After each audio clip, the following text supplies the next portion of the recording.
Hi, Dustin here, National Sales Director with Jackson Pottery. I'm with Gene. He's a co-owner of one of our great customers, Complete Landsculpture, and we're in beautiful Westlake, Texas at the Blair residence. Gene, can you tell us a little bit about Complete Landsculpture? Sure. We've been in business since 1985.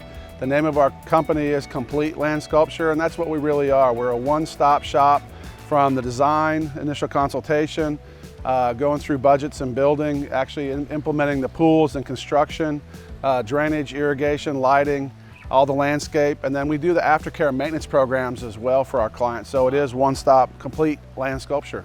Now I know that we've been doing business for over 20 years, but can you tell us a little bit about this project and why you chose Jackson Pottery? Absolutely. So this project here is set on just a little over 1.25 acres. It's in Westlake, Texas. It's got a very beautiful architecture to the home, and we wanted to blend and seamlessly all of the pool and the patios and the outdoor features. So architecturally, we've tied in with the materials.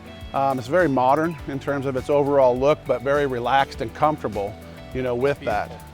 Yeah, I think, with the pandemic, everyone was taking it for granted. They could go and have a common area and share with a lot of people and things.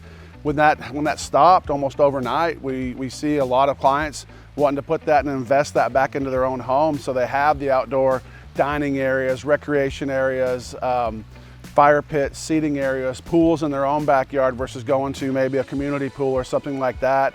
And so it's been a really big shift, there. Also low maintenance, people are doing more synthetic turf in areas, less water requirements. And they're also been very savvy in terms of some of the architectural details that are available, not just to build the wall, but build a wall that acts as a bench seat wall for entertaining and things like that.